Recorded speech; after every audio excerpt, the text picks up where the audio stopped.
Guys, if you haven't watched this interview with Prince Mashele and the guy here in this video, Hustler's Corner, I think his name is DJ Spoo. I really see him as a really intelligent entrepreneur, black entrepreneur in South Africa. If you've not watched that interview, I admonish you to watch it. Really powerful. Prince Mashele is throwing bombs back to back.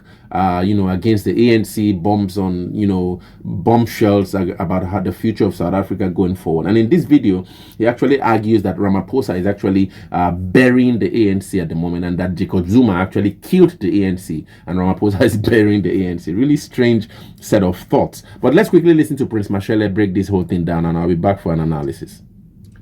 2024 brings together two historic moments in the life of modern South Africa. One, the first element, it brings into it 1910. People may be shocked, How does 2024 bring 1910? Let me explain to you. It brings 1910. Secondly, it brings 1994, and I'll tell you how it combines the two. In 1910, for the first time in the history of South Africa, the warring enemies, that is the English and the Boers, came together to form a government to govern South Africa. It had never happened before. They had just emerged after the Anglo-Boer War, which ended in 1902. They had killed each other. The Afrikaners were in concentration camps, the Afrikaner women and children. Millions of them died, right? But they came together to form a union government in 1910 to co-govern South Africa. That is huge. How do we see 1910 in 2024? For the first time in the history of South Africa, the enemies, the blacks and the whites, have come together to form a government. That is huge. That's massive in history. So that's 1910, and we can get into detail about it, what it means. Secondly, it brings 1994, because 1994 was different from 1910. So let me tell you, for example, in 1910, there was no ruling party that collapsed. 1910, no. In 1994, there was a ruling party that collapsed, the National Party. And that's how unique 1994 was. So when this ruling party collapsed in 1994, something happened. There are forces in society at the time that jostled to do two things. One, to bury it. Two, to inherit its assets. And these two forces, the one was the ANC. It jostled to bury and inherit the National Party's assets. The second one was the DP, the white liberals, also jostled to inherit and bury the National Party. This is what happened, the outcome of that struggle between the DP and the ANC. The ANC was given the body of the National Party. Remember, officially, the National Party dissolved into the ANC. So the ANC was left with the body of the National Party, and say, be the custodian of the body.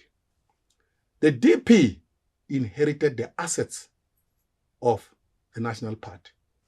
The members of the National Party shifted and went to the DP, and that's how eventually the DA was formed. So what does this tell us about 2024? We are exactly there. There is a ruling party that is dead. It's called the ANC.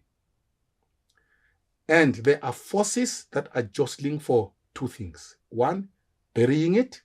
Two, inheriting its assets. Let me tell you who killed the ANC. Jacob Zuma killed the ANC. When history proper is written, Jacob Zuma will be recorded as the murderer who killed the ANC. Finished it. But the previous episode, you said the current president, Mr. Ramaphosa, will be remembered in history as the person that presided over its funeral. Exactly. So Jacob Zuma did the murdering. Cyril Ramaphosa did the burying. Ah. So Ramaphosa is busy burying it, and he's ensuring that this burial is peaceful. There's no chaos as the ANC is being buried. I mean, the ANC lost an election, right? Noises and so on. Ramaphosa prevailed to make sure that the ANC is buried very nicely and very quietly with dignity. It exits. So the ANC is being buried as we speak. And before you continue, sorry to disturb you there, to come in there. Are you saying former President Jacob Zuma killed the ANC while he was president of the ANC? Or are you saying he killed it by forming MK? It's a very complex question you are asking. He actually stabbed it while he was in the ANC, while he was president. So that whole business of state capture, of allowing thieves from India, the Guptas, to take over the South African state, of murdering state-owned enterprises and milking the state dry, that's what finished off the ANC. But he did a bit of life. And when he was out of it, he realized, I need a hammer just to smash its head so that it dies completely. And he smashed it, and it died completely. And Ramaphosa was handed over the body to bury it. Now, the question is, now that the ANC was buried in 2024, who is going to inherit its assets? Remember, this was the question about the National Party. Who inherits the asset? And the DP got the assets. Who is going to run away with the assets of the ANC? The struggle for the assets of the ANC is on as we speak. And I can tell you who are these. The DA, by the way, they want the ANC's assets. They want to take whatever they can get from the ANC in order for them to become the governing party of South Africa. What are those assets? The assets are the voters who have actually installed the ANC in power. The assets are the masses of black people. People are fighting, organizations are fighting to get the votes of the vast majority of South Africans who happen to be black. So even Zuma having murdered the ANC, he now wants its assets. So this whole MK business is about capturing the assets of the ANC. And you can see the way he behaves. He says he wants to maintain the membership of the ANC. Why? In order for him to be viewed as the rightful heir who can take over the assets of the ANC. 2, look at the symbols of the MK. The symbols of the MK, even the name MK comes from the ANC. So he wants that to legitimize his claim to the assets of the ANC. Yeah, so it's quite a lot to take in anyway. I actually went through the whole interview. I think it was 1 hour plus thereabout. A really shocking set of facts. He's a really brilliant analyst, this guy, Prince Mashele. But at the end of the day, he corroborates what I've seen in the comments on this channel. Kwasemi, a lot of you really blasting the ANC. South Africans have lost faith in the ANC, that Ramaphosa is actually, clueless. The whole thing started with Zuma. I see a lot of you actually congratulating President Thabo Mbeki at the time.